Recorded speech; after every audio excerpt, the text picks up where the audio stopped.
and lecture series in the evening with eminent yoga acharyas. Our evening sessions focus on various limbs of Ashtanga yoga.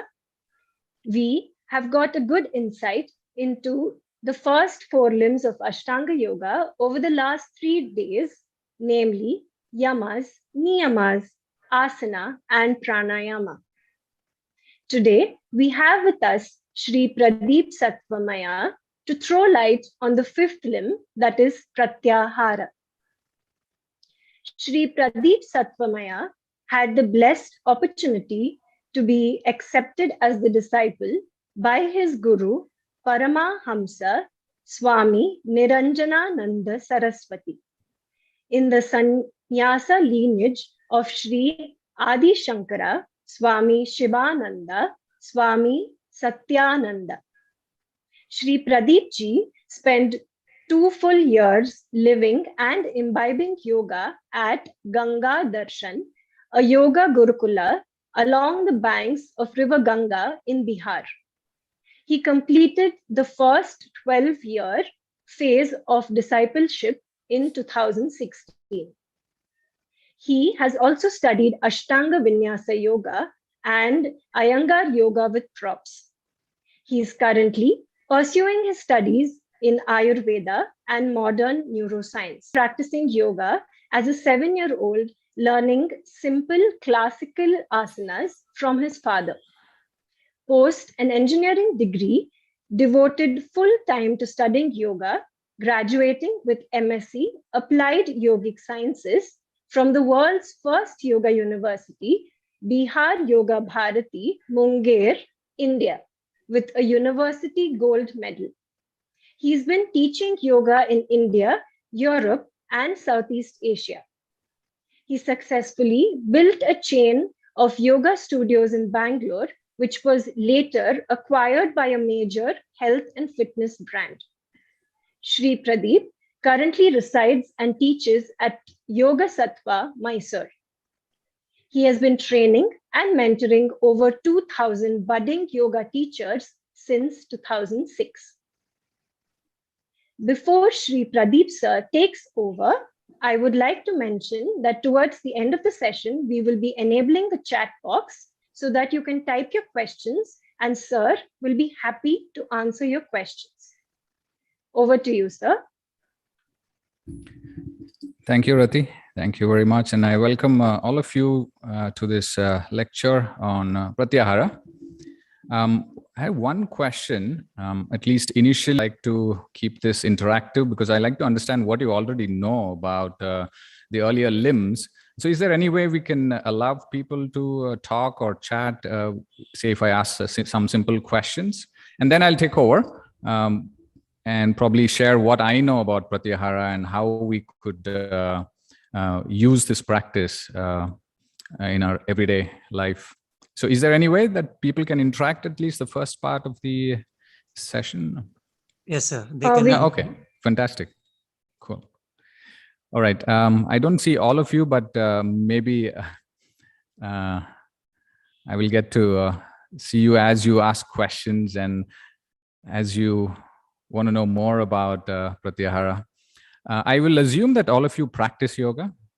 I'll assume that you have been doing some kind of as well, meaning studying, not just practice on the mat, and which means understanding that background is going to be important to help us understand where we start off, where should we start this conversation from, and where should we take it. And so very simple questions.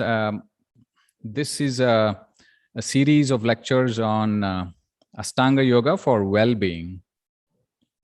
And I'm sure most of you have... In the moral code of conduct with the outside world, yamas. Yamas is more to do with our own inner this thing. It could be non-violence, truth, cleanliness, and brahmacharya and other aspects of it. And once we the basic things are taken care of, then disciplining the body and preparing the body for the higher practices through asanas. So once the asanas is more of the physical body disciplining, and then comes the pranayama where we work on the breath and the circulation of the prana or the energy using the different pranayama techniques where we prepare our start into the pranayama practices. And then comes the pratyahara and the dharana and dhyana and samadhi, which leads into it. Okay, that's a pretty good understanding of what this Astanga yoga is and what is Raja yoga, what is the different limbs of yoga. I would ideally like all of you to have shared this information, but since we have very little time, we'll have to just go ahead with the lecture. So let me put you on the slides so that we can revisit these topics, and then it'll set a context for us to go into Pratyahara. So can you check if the screen is visible?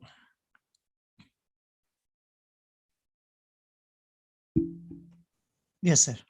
Visible, right? Let me quickly go back.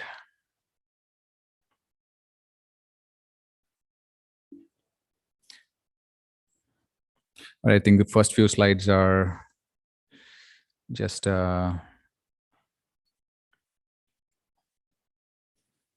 yes, we are here celebrating the 7th IDY International Day of Yoga and Astanga for well-being. So we talked about this Astanga yoga. So we need to understand what this Astanga yoga is about. And yoga, like one of you mentioned, there are different types of yogas, and you also mentioned the root word from where it is drawn from, and then practices that's done. So what we are talking, the moment you hear the word Astanga yoga, you should think of Sankhya. Sankhya yoga. I mean, Sankhya yoga based on Sankhya. That is the thing that should come to your mind, because Astanga is largely referred to that whole philosophy based on Sankhya, and not necessarily the modern day Astanga Vinyasa. I think that's probably a wrong naming, I would say, for a physical practice. But the moment anybody says Astanga yoga, or for that matter, if anybody just uses the word yoga without any other word in front or after it, you should think of the classical yoga. And what is classical yoga? The yoga of the Yoga Sutras. And what is this Yoga Sutra based on? It is based on Sankhya. So all of this should come together the moment you hear the word yoga. Only if someone is talking about something else, they should specify that I'm talking about Hatha yoga, I am talking about Bhakti yoga, I am talking about Karma yoga. But in the case that they don't use any such word, it by default means the yoga of the Yoga Sutras, which also means that it is based on Sankhya philosophy. So understanding of Sankhya is very important for you to understand Astanga yoga. You cannot study yoga by itself without the knowledge of Sankhya, which is why they are clubbed together. If you have read some philosophy book, these two words appear together, at least in terms of the 6 philosophies. Sankhya yoga comes together. They are inseparable. So you cannot understand Yoga Sutras if you don't understand Sankhya. And so because the philosophy is Sankhya and the practice is yoga, so you don't understand the practice if you don't understand the philosophy it is based on. And which is also going to help you in understanding the very definition, the approach, and what are we doing with the body, what are we doing with the senses, what are we doing with the mind. All these questions are answered the moment you understand Sankhya philosophy and the purpose of Sankhya and how yoga fits into Sankhya. What is yoga bringing to Sankhya? I mean, it creates a practical tool to go after achieving the Sankhya objectives. And so just quickly, this one slide will talk about Sankhya. There is the unmanifest and the manifest world, you could say. One is the physical material world. The other one is unmanifested, meaning it has not taken form yet. And so I hope you all know about Sankhya a little bit, the 2 absolute principles of Sankhya. And how is the physical world differentiated? How is the unmanifest and manifested world differentiated? The Shakti, the Prakriti side of the Sankhya is the cause, primordial cause of anything material. I think that you already understand pure consciousness, pure energy. We're talking about the pure energy, Prakriti part of it. Now, Prakriti is the primordial cause. And one thing that you can understand about this primordial cause is that it is unmanifested, meaning it is not having a physical form. The moment it has a physical form, it is also subjected to change. It is subjected to a beginning and subject to an end. This one has nothing like that. It is primordial, it's eternal, it's there forever. The big difference is that the gunas are in equilibrium in this unmanifested state. When it has to, when the three gunas are out of balance, or when they start to have an interplay, that's when the physical world comes into existence. So we talk about the manifest world. Below that line, it is an evolute, meaning the primordial cause is the cause of all these things that are evolved, and they are the effects of this primordial cause. And the big difference, like I said already, gunas are in disequilibrium. That's the very reason why something takes a shape, something has a beginning, something has an end, something is changing all the time. Now, this is, I hope you already know about this part of Sankhya, where you have the unmanifest and the manifest part. Now, what is the physical world, the universe? It is an evolution of this gunas in equilibrium to a state of gunas in disequilibrium. That's what has created this world. And the world, the physical world, is the source of suffering, and that's what we want to get away from. When you say what is the objective of Sankhya, what is moksha according to Sankhya, we talk about being free from a changing world, because a changing world is a constant source of pleasure and pain. And that's exactly what our suffering is, and we want to become free. And so what would a yoga practice do? What would a moksha shastra do? Moksha shastra would allow you to return back to that primordial cause. Involution, it's called, from a material world, you want to go into the state of unmanifested state, where the gunas return to its state of equilibrium. Now, where does the mind and the other organs that we have, the physical, physiological, the mind, the Indriyas, all of them, they have come into existence so that we can perceive the physical world. So it's more of a manifested world aspect. The mind is a physical part. It is a material base. So are the sense organs. They are also physical and material, just that they're so minute that we cannot perceive them with our sense organs. But as per yoga, as per Vedas for that matter, Upanishads and various other philosophies, mind and sense organs are material based. Not just the physical body, not the physiological body, not just prana, but even the mind and the sense organs are material based. And the mind and the sense organs have evolved so that we can perceive the physical world. And so this is going to be important for us as we get into Pratyahara. We'll understand what are we doing with Pratyahara. Are we trying to improve our ability to perceive the world? Is that the practice of Pratyahara, or is it something else? That's something that we'll have to look at. Since yoga or liberation is this involution, returning back to equilibrium, now we need to somehow withdraw these senses, because senses are meant to take us outward. And so when we talk about a yogic journey, at some level, we need to have turned them inwards, not outwards. Same thing with the mind. Mind cannot be turned outwards, externalized and engage in the world, become better in the outside world, but it's more of an internalizing, turning inwards. And that's when you get to that state of identifying Purusha. When the gunas have returned to a state of equilibrium, that's when the existence of Purusha is realized. And that's a permanent state. That state is going to last forever. And so that is the objective of most of us who are, most who look at liberation as the life goal. Obviously, our present day understanding of yoga and the application of yoga is very different from this. So we will have to understand that we don't necessarily use yoga for this purpose. Most of us use it for physical health, mental health. And the topic for this lecture is also about Ashtanga for well-being. It's not so much for Ashtanga for liberation. It's Ashtanga for well-being. And so the question is, can the same practice that's a moksha shastra be used for well-being? Maybe. There are things that we can use to create a harmony in the body, in the mind, in the sense organs, which is why there seems to be a need for such practices.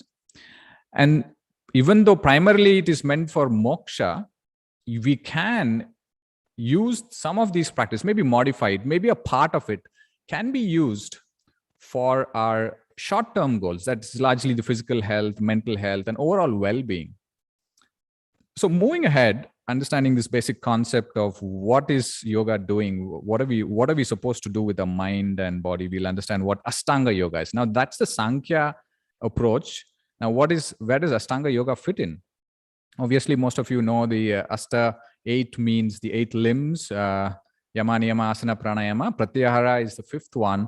And then there is Dharana, Dhyana, and Samadhi. Now, you know that these are the 8 stages.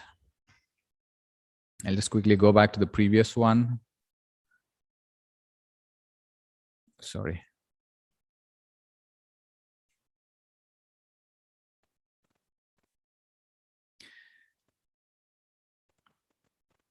So the 8 stages, 8 limbs are there. It can be clearly classified into 3 parts. As we saw in this slide, I'll get to the slide once we go through this transition. Okay. And we talked about the Ashtanga.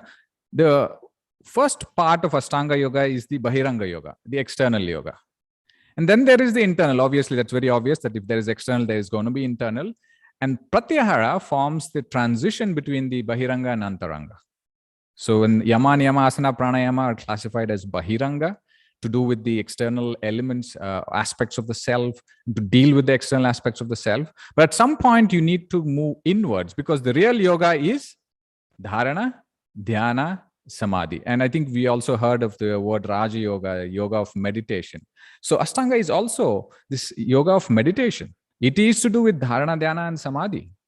All the first 3, the Yama, Niyama, Asana, Pranayama, Pratyahara, are more of ways to prepare for Dharana, Dhyana, and Samadhi. So the core of Ashtanga practice, the core of this whole Yoga Sutra practice is this Dharana, Dhyana, Samadhi.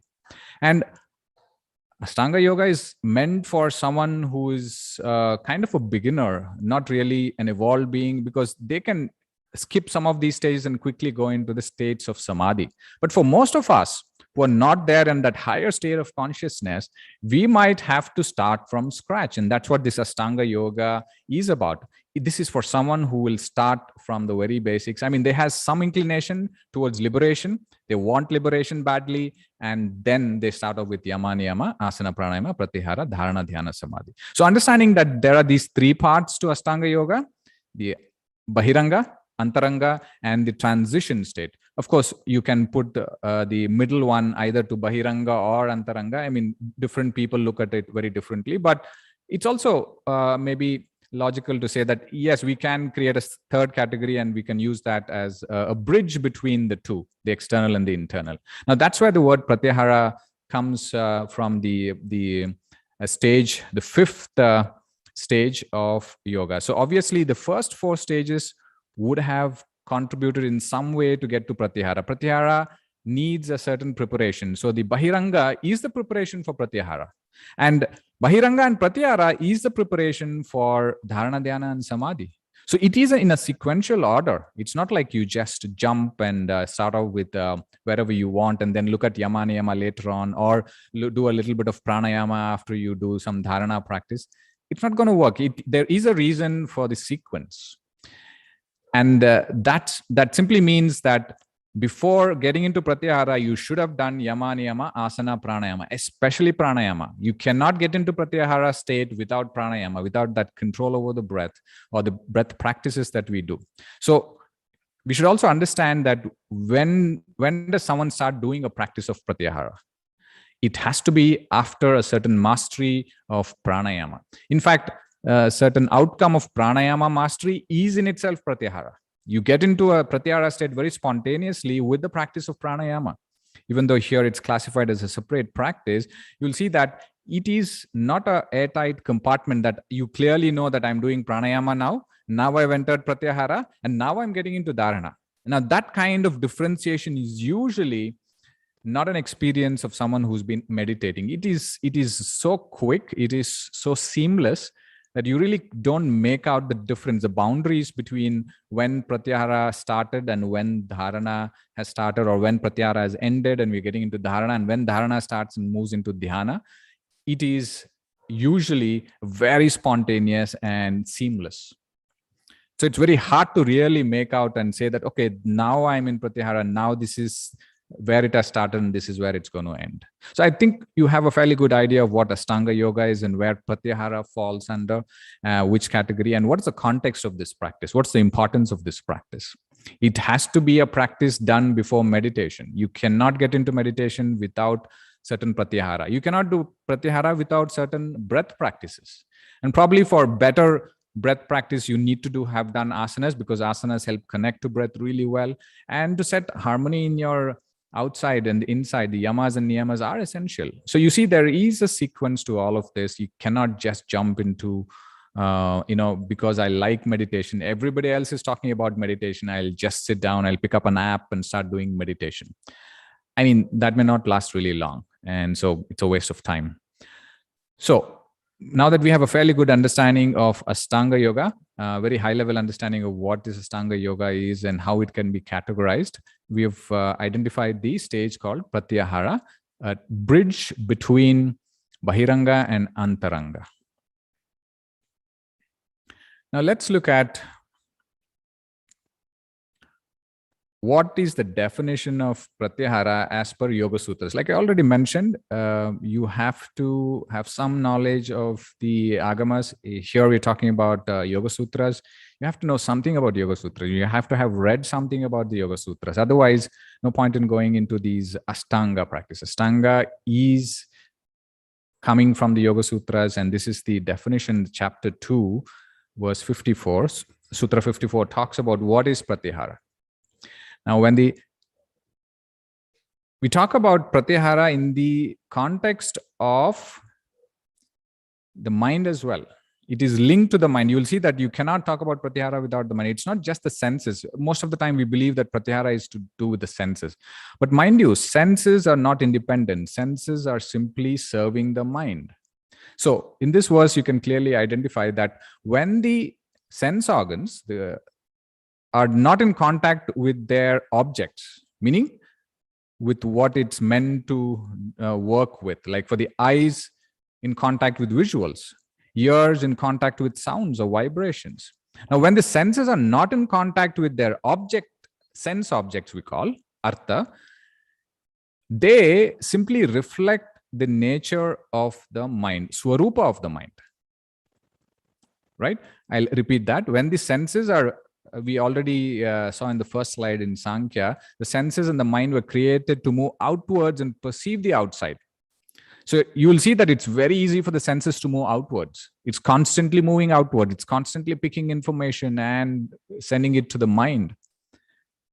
But when we talk about yoga, we need to reverse that, which is where we talk about when the senses are not in contact with the sense objects. Now, how we create that, separation between the sense and the sense objects is the practice. Is through the practice is how we can separate the senses from their sense objects.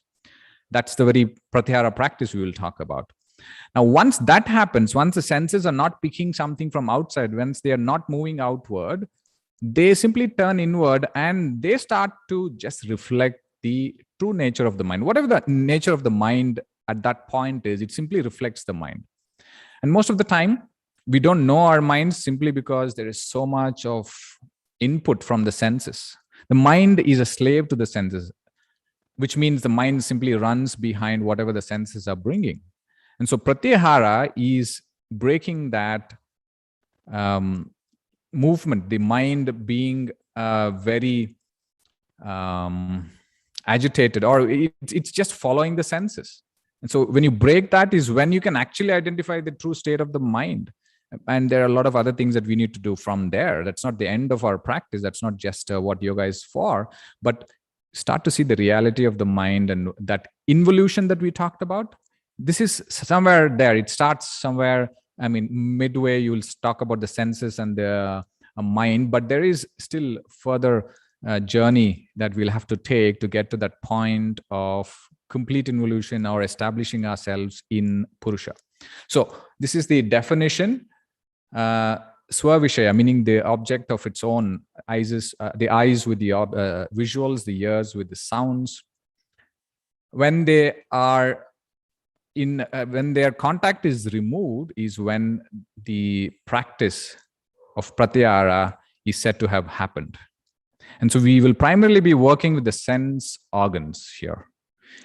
We'll have to understand a little bit about the sense organs, because Yoga Sutras don't talk about what are the Indriyas, what is the definition of mind, manas. And so we'll have to get help from, say, other sciences which talk about Indriya. So we will do that very soon. But for here, I think I already talked about what the definition is.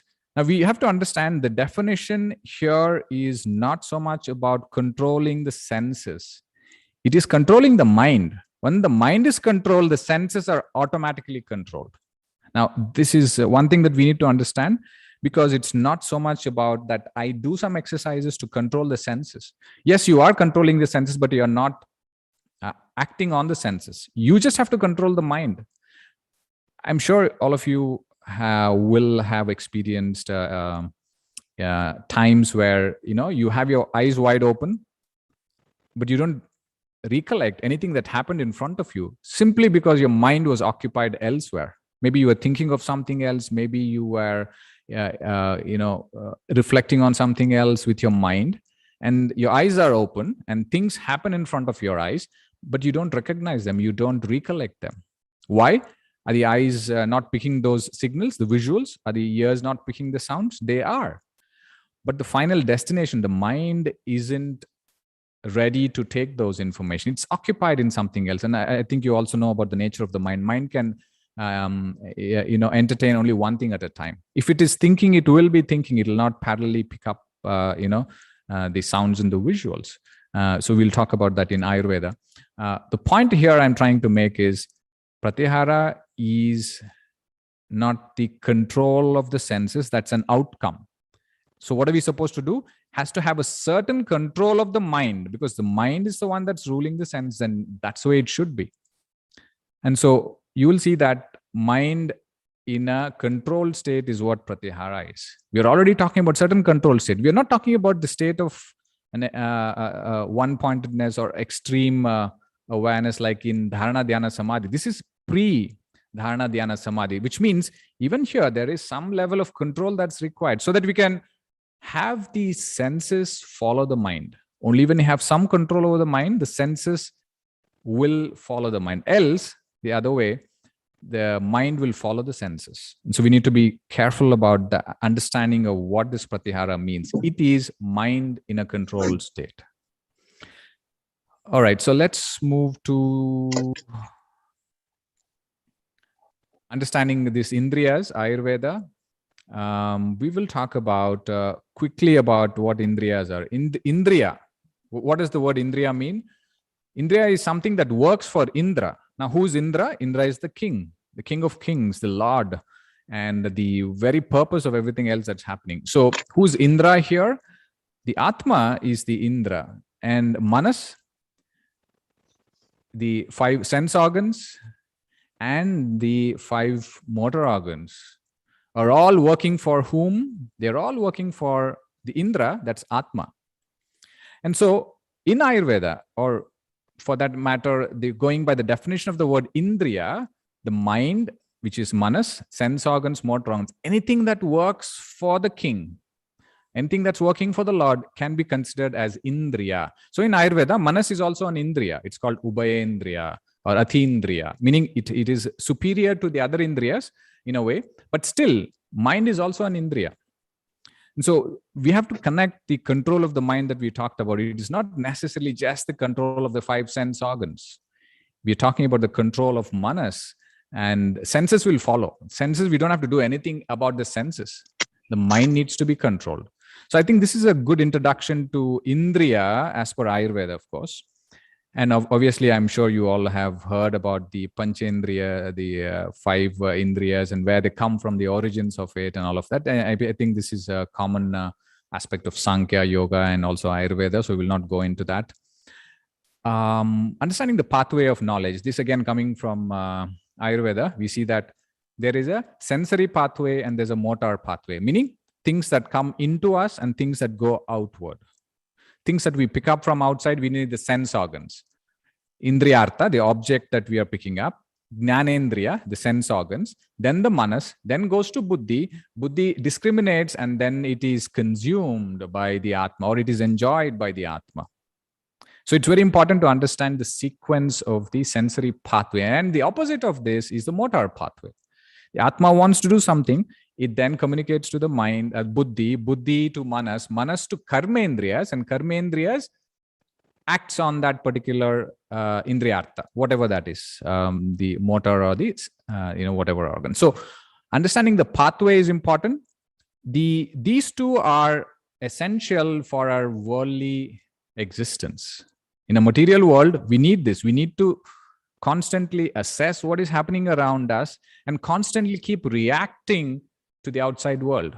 So the sense organs and the motor organs have to be working optimally if we have to survive this. Maybe it's not such a big deal now that humans have built a safe net for them and they live in safety. But every living being has some kind of these motor pathways, and they pick up signals from the outside and they react to the outside. That's how they survive.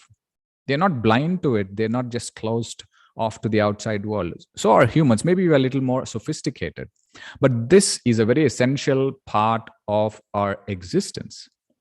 And we'll also see in Ayurveda, the proper functioning of these sense organs, motor organs, and the whole pathway, not just that organ, but the whole pathway need to be established really well for us to be healthy.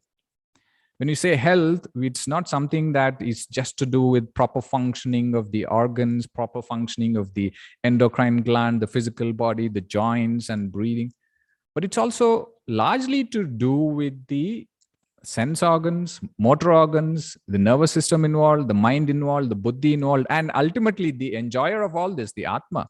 At least this is how we understand the pathway of knowledge in Ayurveda. And of course, this is similar to other philosophies, yoga and Sankhya. So understanding this pathway is important. Ayurveda is a health science, so it always recommends that these sense organs, this entire pathway is established and functions really well. There could be problems at any one point or in multiple places in this pathway. And Ayurveda talks about the role of the mind. Mind is what is responsible. It's mano. The mind is responsible for controlling the sense organs. Indriya, abhigraha, and swasya nigraha. It has to do both. So you see here, once again, we come to that point of senses are simply to be controlled by the mind. Senses are supposed to follow the mind.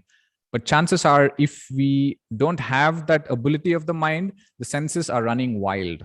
The mind is running behind the senses. And that's something that we need to work on and reverse that, so that the mind gets back control over the senses. And so this is one of the functions of mind, control over the senses. So all of this I'm trying to put together so to understand what are we doing in the Pratyahara practice. Now in Ayurveda, there are three important reasons for ill health. And one of the big reasons for ill health is this Indriyartha Samyoga. We'll talk about this Indriyartha Samyoga. Maybe I press to one.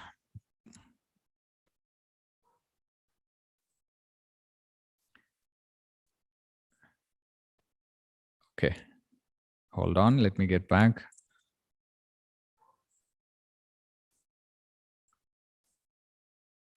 Okay, we finished the pathway of knowledge and manokarma, control over the senses. The mind has to control the senses, and also it has to control itself. It's a complicated thing for the mind. And now we've come to the idea of Indriyartha Samyoga, meaning Indriya with its object and Samyoga, how they engage with each other. Now, one of the big reasons of illness in Ayurveda is said to be a certain Asatmya Samyoga. Satmya Samyoga is a good engagement, a harmonious engagement that leads to health. And Asatmya Samyoga leads to disease. This is very important for us to understand. It's not always about the physical body. It's, in Ayurveda, one of the three big reasons for ill health is the Indriyartha Samyoga, meaning the engagement of the senses with the objects. There are two ways that we can engage the senses with the object. One is Satmya Samyoga, the one to your left side. And the other one is Asatmya Samyoga, meaning not such a harmonious engagement with the senses. And that's what is causing disease to us. And now I think we start to now understand the importance of the senses in well-being, in health, in even sound mental state. And even if you have to look at spiritually progressing, your senses play an important role. That's the reason why we have a Pratyahara practice. And so let's look at what this Asatmya Indriya Artha Samyoga, meaning disharmonious, something that's not wholesome. I'll take an example of the vision. The eyes can be engaged in so many different ways. Mithya yoga, one is that wrong engagement. It's supposed to see certain things, pleasant things usually. It's not supposed to see something that's vulgar and maybe too stressful for the eyes, too close, too far, and it's terrible things. These are things that the eyes are not supposed to see. The point is you need to stay away from this. This is called Mithya yoga in Ayurveda.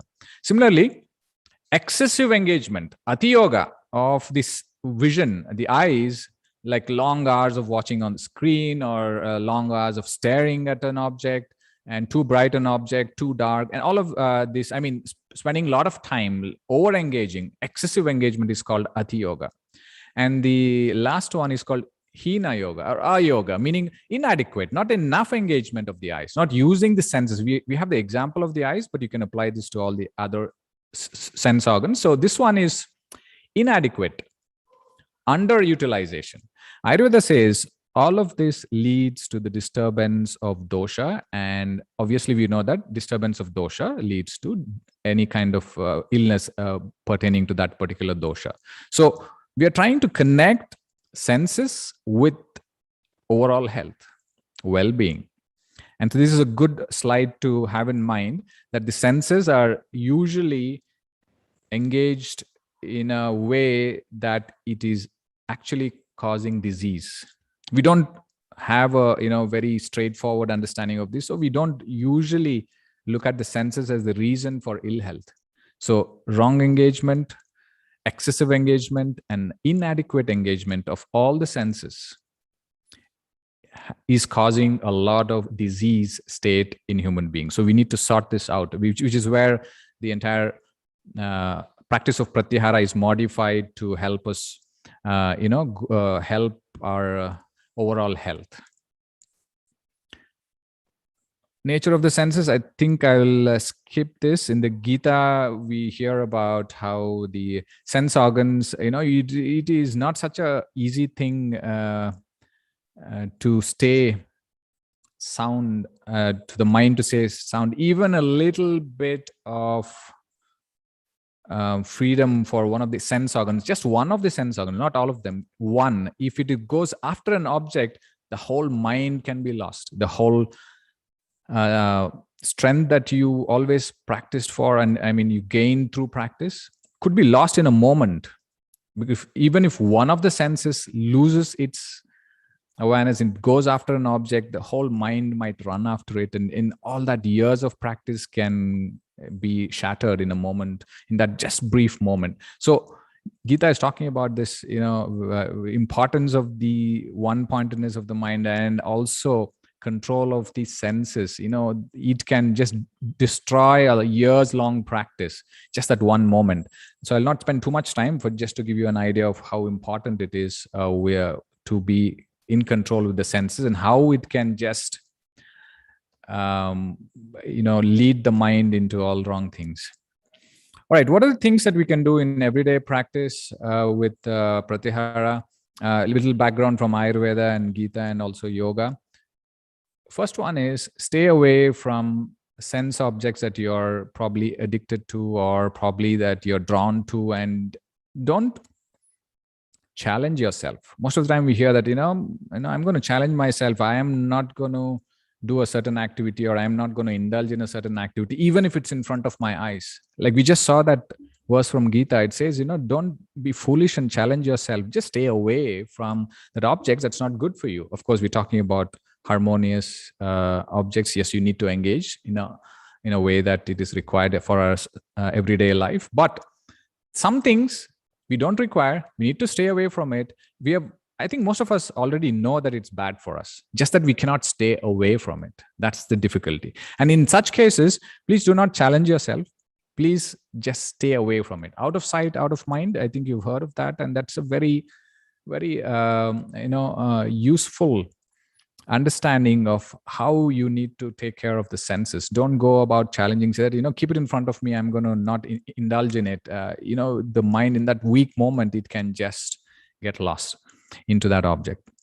Occupy the mind in a constructive activity. These are just simple rules. I'm talking about what we can do in an everyday, and I'm sure some of you already do this and realize that, okay, when I'm doing certain things, my mind is not wavering, because maybe if you're engaged in a certain activity that's good for you, good for everybody, once the mind is occupied, it is not drawn by the senses into things that might cause problem. And so you need to keep your mind engaged. An idle mind, what happens. And so these are simple tips for you to do on every day. And some of you might be already doing this or recognize this, and you want to make it a conscious practice also. Moderation with the sense engagement. This again coming from Ayurveda, not over engagement, under engagement, but moderation. That's going to be the key. No matter what we are talking about, we're not just talking about food or sound and the touch and taste and smell, and also what we take into our mind. There has to be moderation. All right. Some practices. I think this is the last segment of the lecture, and then we can start off the practice. One of the better known popular Pratyahara practice is Yoga Nidra. I'm sure some of you have practiced Yoga Nidra. It's to do with the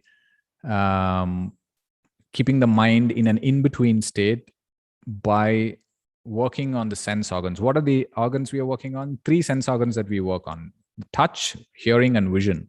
That's largely our focus. We don't use the other 2 because it's not required in the practice like Yoga Nidra, but we still use 3 sense organs.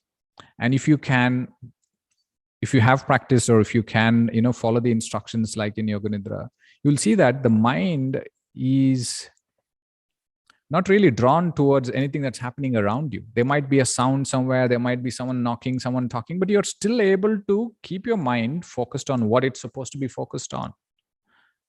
And that's a good example of a Pratyahara practice. So Yoga Nidra is the most popular and widely practiced Pratyahara practice in the present day, at least. And of course, like I said earlier, pranayama practices are very important, and some of them, like I said, we cannot differentiate the Pratyahara from pranayama. It just flows in, spontaneously leads into a state of Pratyahara. So the breath practices, the counts that we have, and awareness at different parts of the body, breath at different parts of the body, all of these are Pratyahara practices. And so you have to remember that don't try too hard to do Pratyahara without doing pranayama. You have to have some level of pranayama practice before you do Pratyahara. And of course, you can do seated Pratyahara practice. This is probably the most classical one. People have been doing this all along. Yogis have been doing this all along. The Shavasana-based Yoga Nidra is a more recent practice. We don't do that all the time. I mean, yogis were not doing it all the time. It's more a recent practice. But the seated Pratyahara practice is an ancient practice. It's not a new practice. Obviously, it deals with the senses of touch, sound, and visuals.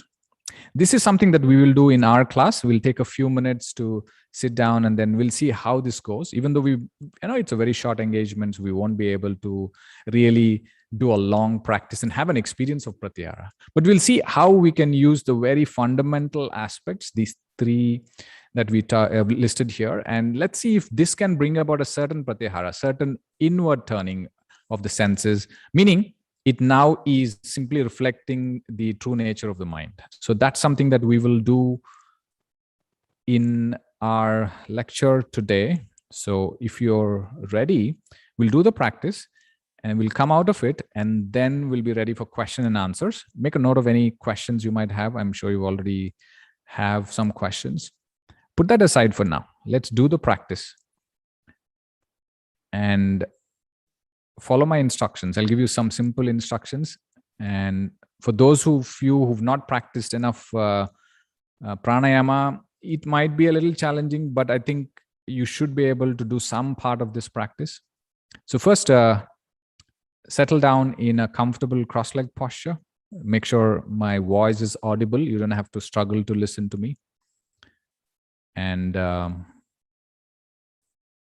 make sure the ambience inside your room is facilitating a certain inward movement, meaning turn off the light or soft light, turn off any other sounds, close doors, windows. If you can still have good ventilation, do that.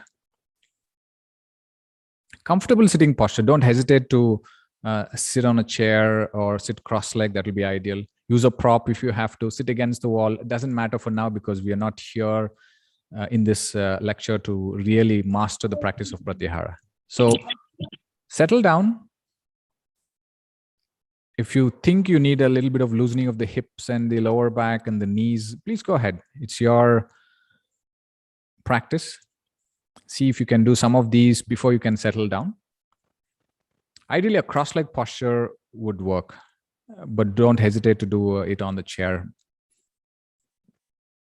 If you're doing a cross-leg posture, make sure your knees are on the floor, your hip is tilted, and it creates a natural curve in the lower back. You don't have to put in a lot of effort to keep it upright. That's going to be important in any meditation practice. Your spine effortlessly in its natural curve.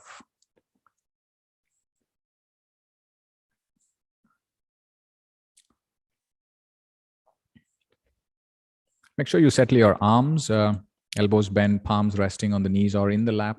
Choose a mudra of your choice, whatever comes spontaneously. Very important that the trunk, the chest and abdominal cavity is free to move.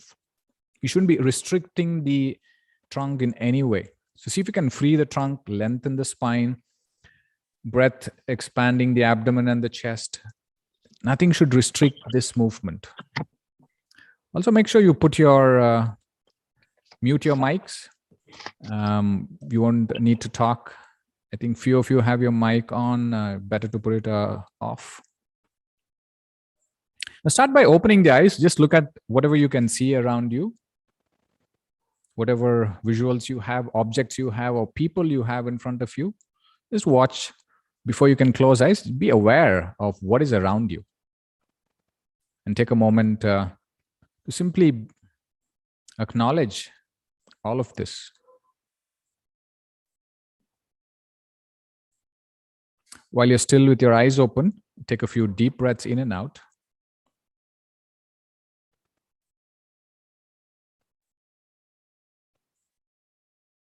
Connect to the breath, and you can also feel the movement of the chest and abdomen. It's also a good opportunity to slightly adjust your posture if required. But take a few conscious breaths, deep breaths, filling up the abdomen and the chest.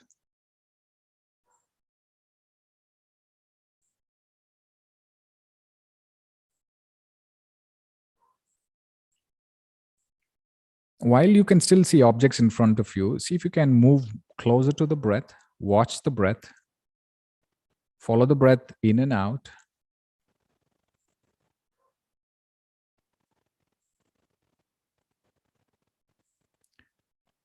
Stay with the breath. And now is a good time to close your eyes. Important note is that if you're feeling sleepy, you can gently open your eyes as long as not much movement is happening in front of you. But if you're not sleepy, you can stay awake, then you can close your eyes. That's very important. You don't want to be falling asleep, closing your eyes. So the choice of closing the eyes is only if you can stay alert and listen to my instructions and follow my instructions. Else you're most welcome to keep your eyes open, stare at something in front, and listen to my instructions.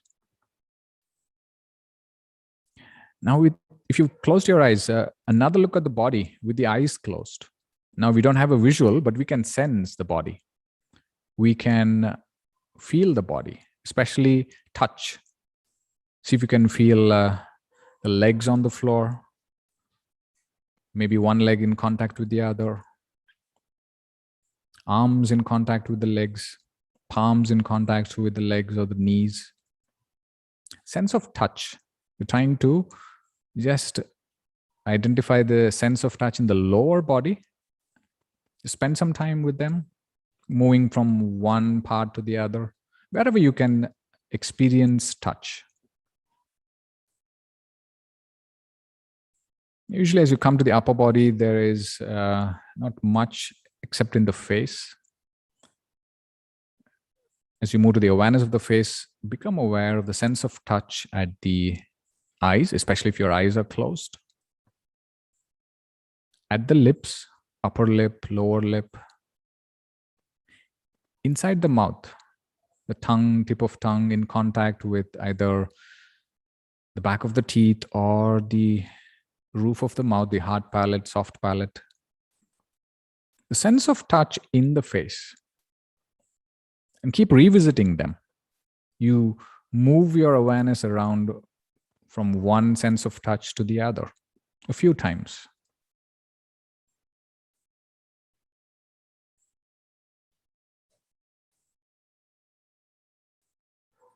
Awareness of the entire physical body. And awareness of touch in major part of body, wherever your awareness spontaneously goes to, in the whole body. You're not restricted to just the face. Feel free to take your awareness wherever the sensation of touch is the strongest. For this, you have to have established a still posture. At least going ahead, you want to remain still as much as possible, so that that experience, the sense of touch, is very evident only when you're still.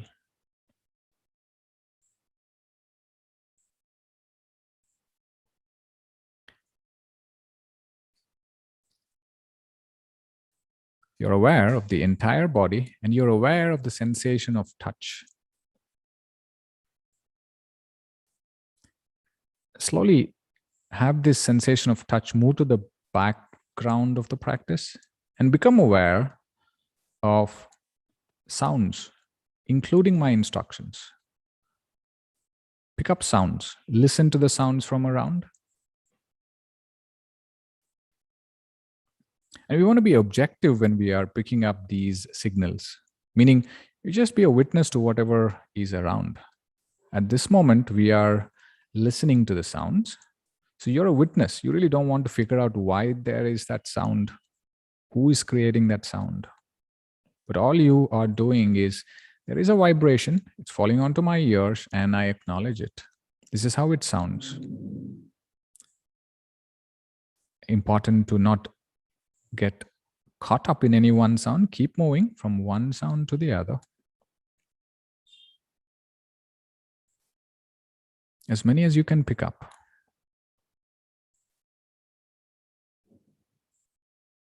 This again requires you to be completely still. And let the awareness move around, picking up sounds.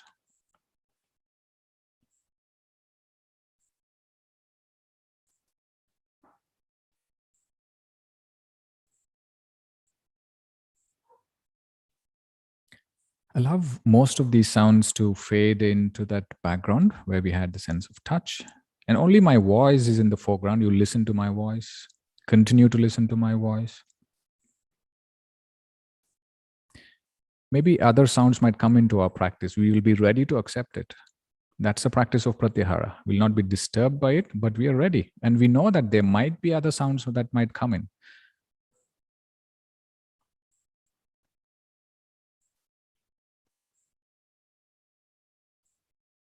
Awareness.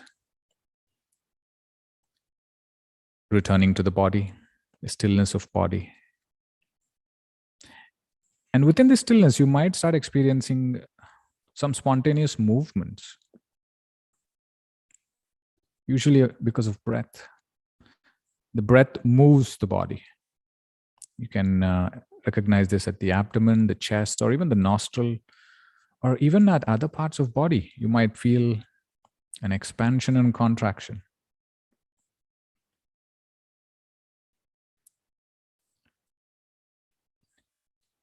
Use these spontaneous movements to connect to breath. Come to the awareness of the breath at the nostrils. Restrict your awareness around the nostrils and simply watch the breath move in and out.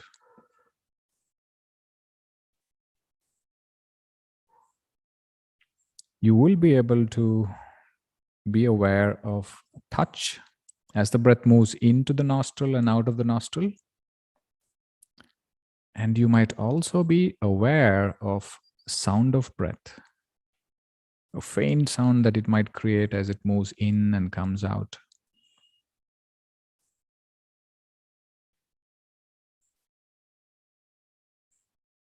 You're aware of the breath and the different aspects of breath. Don't change the breath. Let it be the way it is.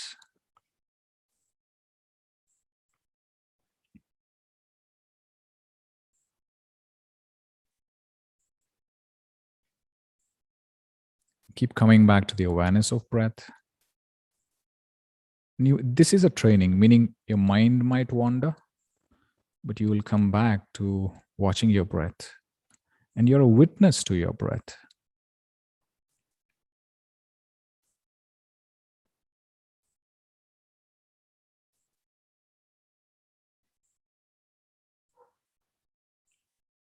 Continue to be aware of breath. Couple more deep breaths.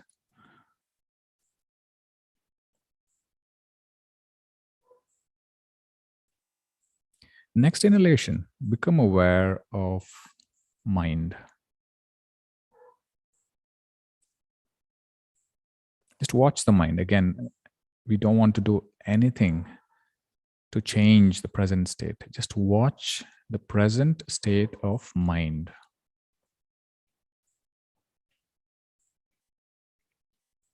Whatever is going on in the mind, wherever you recognize mind,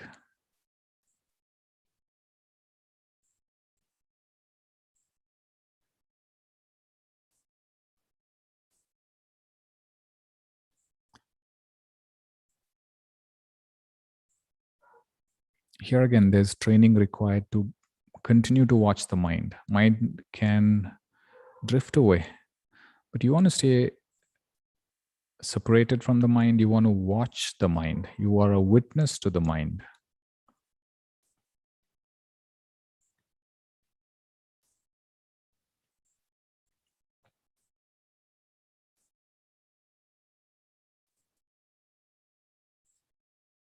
Letting go of the awareness of the mind, return to the breath once again. Watch the breath, connect back to the breath.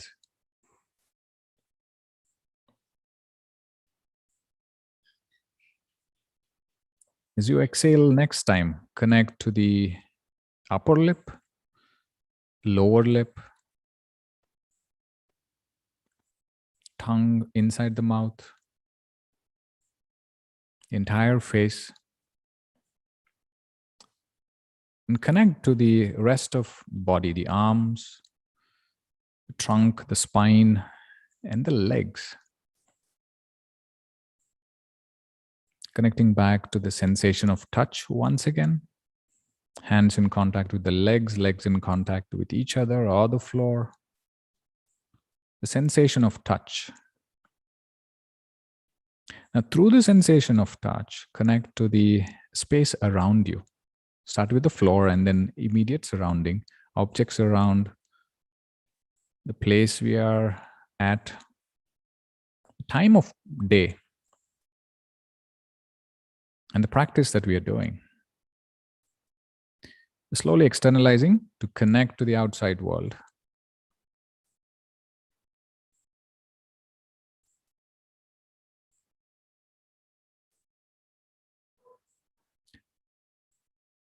Once you're connected enough, you can start to do slow, small movements, especially of the fingers.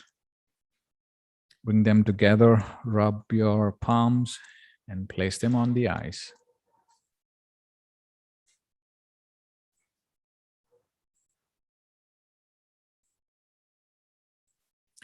You may slowly open your eyes and take a moment to note the state of mind. In the practice of Pratyahara we just did, we reached the state of mind at some point.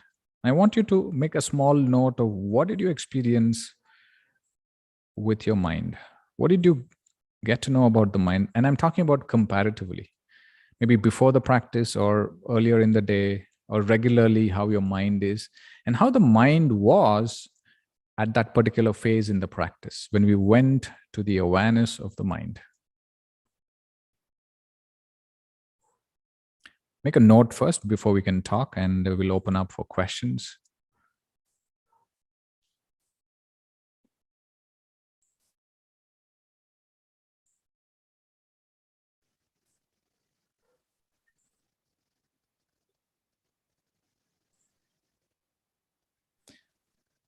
All right, we're done with the practice. We're done with the lecture. Now you're open to ask questions.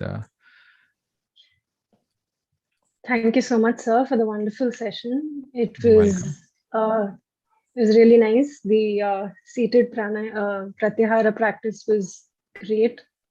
I experienced it myself, and it was really, really nice. Thank you so much for that.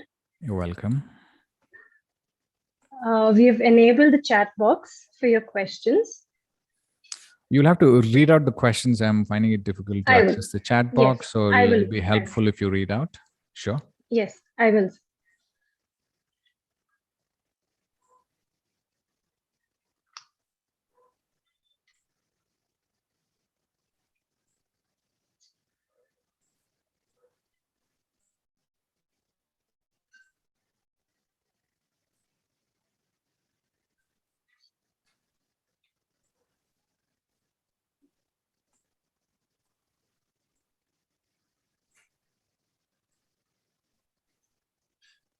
Do you have questions? I'm waiting for the questions.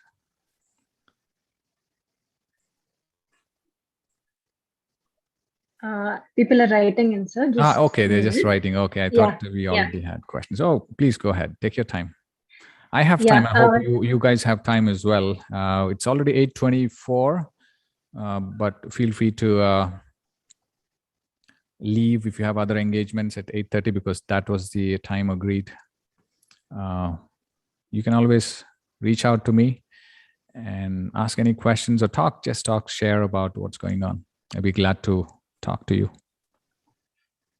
Sir, so this practice of Pratyahara how is it like once I've attained that practice steadiness, is it going to last long, or like other limbs of yoga, it has to be done every single day, or like, Yeah, once you master such individual practices, limbs of Astanga, you don't have to hold it for very long. The core of the Astanga practice is meditation, dharana, dhyana, samadhi. That's why you'll spend the most time. So once you've mastered Pratyahara, you might very quickly move through Pratyahara and get into dharana. You will not be spending a lot of time, especially if you've mastered, if you practiced enough, and if you have achieved Pratyahara, you will see that it's not required to stay in that stage for very long. The point is, what is the very purpose of Pratyahara? So that it can take us to dharana, dhyana, samadhi. When its purpose is met, what's the point in practicing it longer than it's supposed to be? And so while you're initially practicing, you might have to do it over and over again, many times over. But once you have achieved Pratyahara, it's usually a very quick transition from the external to the internal world.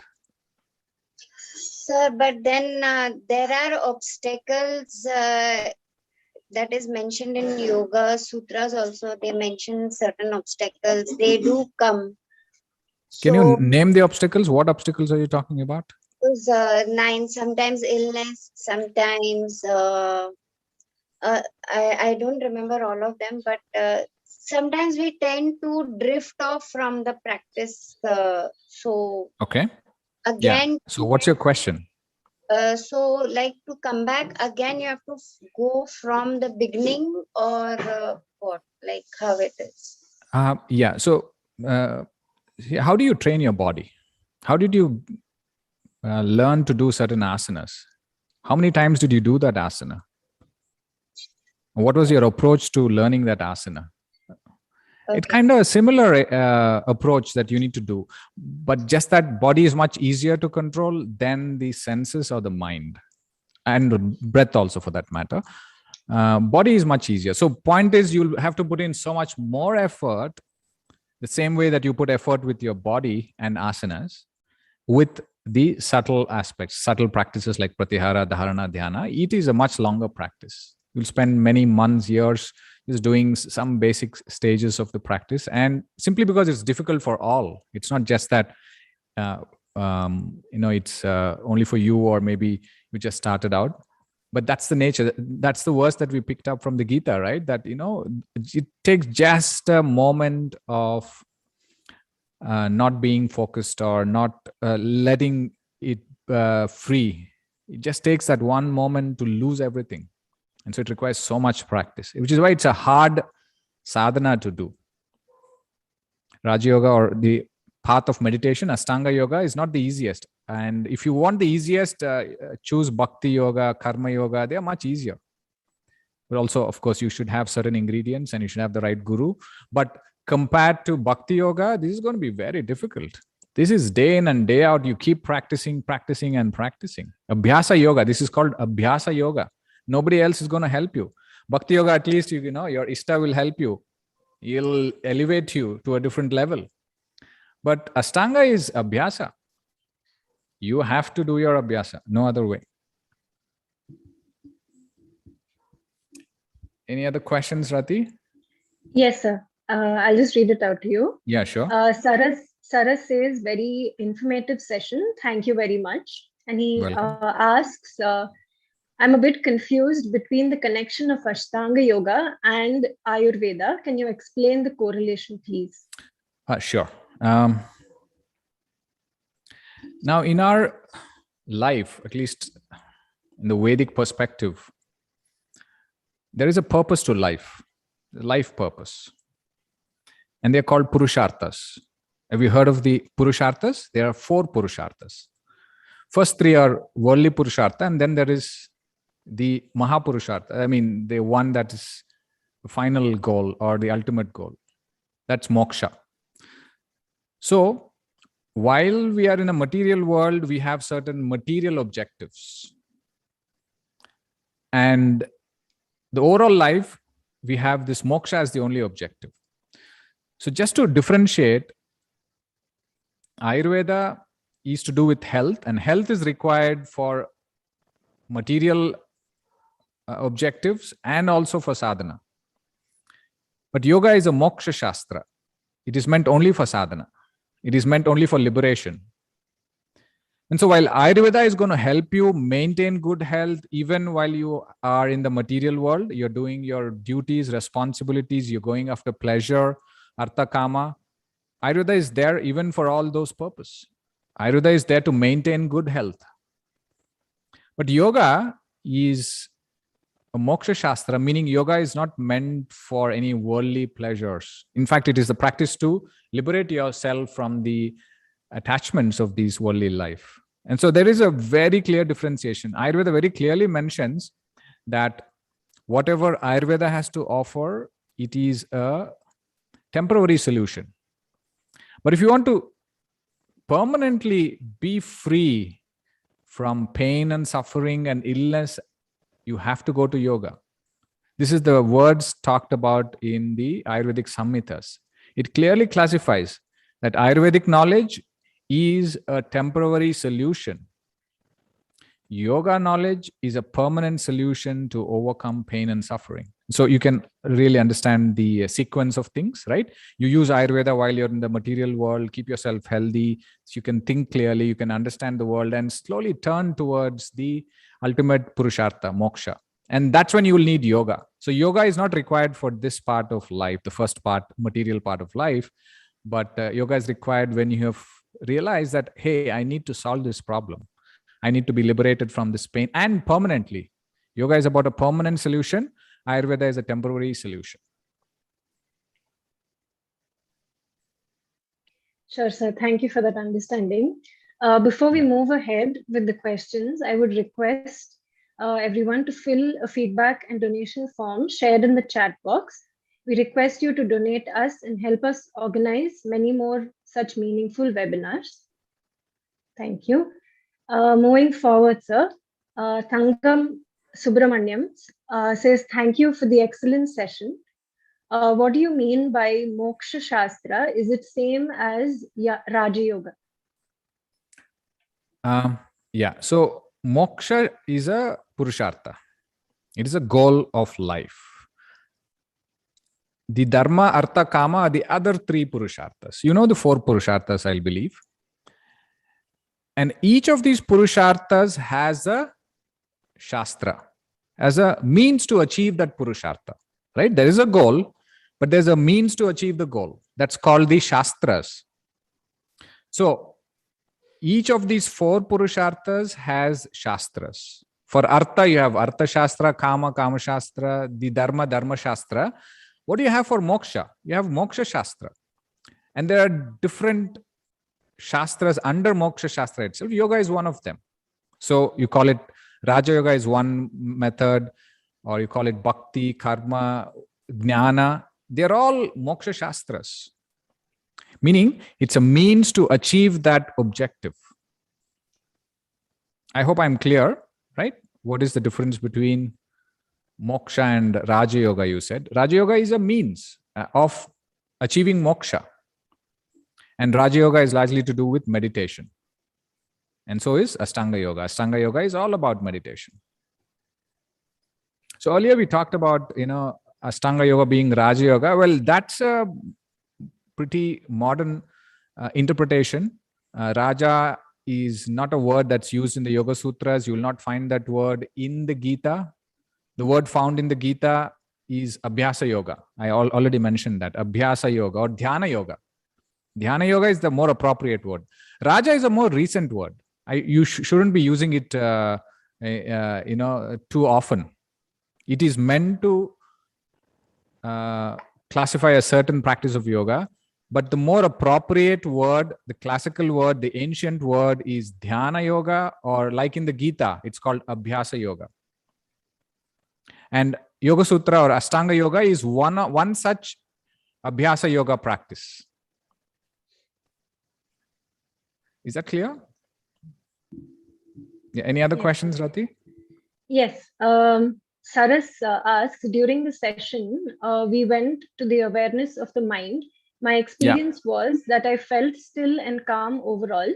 One thing that always intrigues me is, does mind have a form for us to visualize? Like, is it the brain? Is it the heart? Is it something else? Okay, so first thing you said, you talked about what your experience was. That was the very objective of the practice. When we spend a little time with the senses, what happens to the mind? And which is what we wanted to observe. And I think most of you made a note of it, and you must share it, saying that, okay, if you can attend to the senses, if you can train them in a certain way for a while, you'll see that the mind is quietened. And that's the goal of that practice that we did. And so I'm glad you were able to share. And the second part you were asking about, does mind have a form, right? Where do I see the mind? Where do I visualize it? Can I feel it? Can I touch it? Well, in the Sankhya, Yoga, Ayurveda, in most of the philosophies, mind is material based. But just that it is so minute, anutva, meaning, you know the word, right? Anu meaning really minute, atomic, which is why we cannot perceive with our sense organs. And it's also called as atindriya. You cannot perceive with your 5 sense organs. That's the very nature of mind, simply because of its minuteness, subtleness. And so, is it having some form and shape? Yes, it has form and shape, but not that we can perceive with our sense organs. So don't go looking for a visual, because your eyes can only perceive objects of a certain size. It cannot perceive minute objects. So we don't talk about trying to see the mind. We can always experience the mind in different parts of the body. You also asked whether it should be perceived in the head, in the brain, in the heart. Well, as per Ayurveda and also as per yoga, because it's minute, it is almost everywhere. It can be experienced everywhere. In Ayurveda, they also talk about the heart of the being. It's not the physical heart. We're talking about the heart of the being. The core of the being is where the mind is. And mind, because of its minuteness, can expand. So it's not limited to a certain form. It can grow, it can shrink. Point is, you can actually pick a space and you can visualize the activities of the mind in that space, which is why in meditation, we can do Chidakasha Dharana, meaning in the head space. We can also do it in the heart space, also in the Udara, meaning the bottom space as well. So there is a space initially required for us to visualize. So what we do is we pick up one of these empty spaces, either within the skull or within the ribs or within the abdominal cavity, the hip cavity, and then we start doing the practice. But that's just a starting point. When we get deeper, it just expands. It is not limited to that physical space anymore, but we need a starting point. So we need to practice it in a physical space.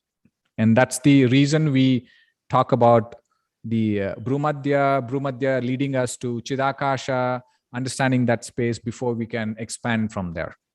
So that's a little brief understanding of the nature of mind, and should we even look at a visual of the mind? It's not required, because you cannot do that with your sense organs for sure. It has to be from a different part of your internal organ, not your physical eyes or ears.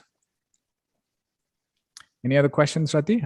How much time do we have? It's 8:40. Yeah, one last question, sir. Swami Yogaratna asks, why are the senses used as a focus of meditation and usually a very good way to harness or focus the mind? You'll have to repeat that, Rati. Why? Yes.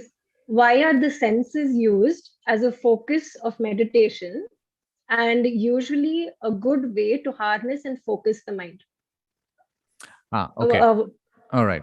Yeah. So the point, I think, if I understand the question right, why do we use the senses to first, even use as a point of focus and also to reach out to the mind?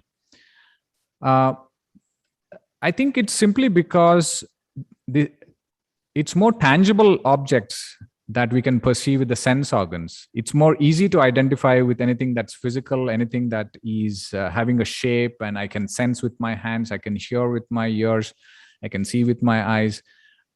I think that's a good starting point for all of us. It's very difficult to really be aware of something that is without a shape, without a form, because we have learned a lot of our understanding through our physical world experience. And I think we also carry that forward even to understand the subtle. We most of the time relate to the physical world and say, okay, mine might be like an example in the physical world. I think that's how we are engaging with the outside world, and the very nature of the sense organs moving outward. It's so easy for us to connect to this physical world. And if you look at Astanga, I think that also is evident that, it starts with something physical, external, and yama, niyama, and then asana, pranayama, body, breath, and then moves on to much subtler senses and the mind. I think it's more to do with its accessibility, and that is much easier than something that's subtle as the mind. That's my answer to Swami Yogaratna. Sure, sir. Thank you so much. We've come to the end of the questions. Thank you so much, sir, for sharing your knowledge and answering the questions so patiently. Most welcome, Rati, and most welcome to all of you. I mean, most of you, I'm not able to see all of you on screen, but I'm sure you were with me and you are able to take some things out of this engagement. I'll be glad to answer any questions. If you want to reach out to me, email, or you can ask the team. They'll help you to reach out to me. And I wish you all the best for the practice. We need this more than ever. And also in a practice like the Ashtanga yoga, we need support from every corner. We need to share. We need to support and encourage each other, because it's not an easy practice. It is a very tough practice, and we'll have to build as much support as we can get. So I wish you all the best. Continue to practice, and hopefully we'll catch up sometime somewhere. Until then, take care. Namaste. Thank you, sir. Thank you, I will Rati. inform you that, Yeah. thank you, sir. We'd like to inform you that tomorrow morning there is an interesting practical session coming up on Mantra Yoga by Dr. Shri Arvind N. Bhatt from Sattva, Sanskritam Academy for Teachers Training and Value Addition, Bangalore. Please do join us between 7:45 and 9 a.m. tomorrow. Thank you. Thank you all. Namaste. Namaste. Thank you, sir.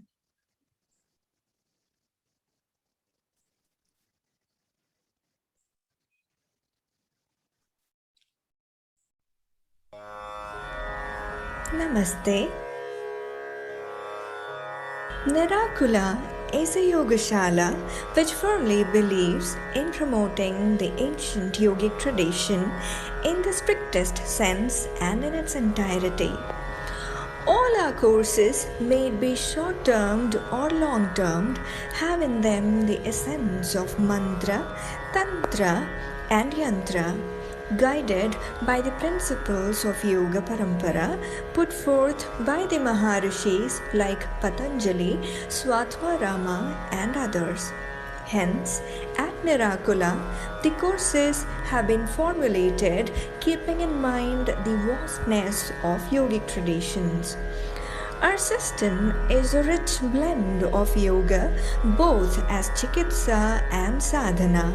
We strive to use the principles of yoga to synchronize with nature as much to correct the imperfections of the body, breath, and mind. The following fundamental principles are firmly believed and practiced at Nirakula. Nurture excellent practitioners to carry forward the rich tradition of yoga into the future and to address the unending challenges facing humanity today. Create a strong urge amongst the practitioners to embrace the continuous cycle of physical, mental, and spiritual growth. A few uniqueness of our long-term programs like 200 hours and 300 hours teachers training programs are as follows. Our 200 hours teacher training course is integrated with 20 hours of spoken Sanskritam course. As part of the course, we provide participants an understanding of ancient Indian astronomy, history, and psychology. Our 300 hours teacher training course covers a plethora of subjects including Swara Yoga, Nada Yoga, Mantra Yoga, Yoga philosophy, and psychology, a teaching methodology based on ancient Indian scriptures. This program opens up the participants towards ideas least discussed in academics like marriage, parenting, nutritious food that strengthens spiritual journey. During this program, we take students out to different parts of India and help the participants to realize as to how yoga has been internalized in our culture for more than 5,000 documented years. We have teachers to teach Pratyahara and Dharana practically. Our graduation day is based purely on the principles of ancient Indian idea of convocation. Namaste.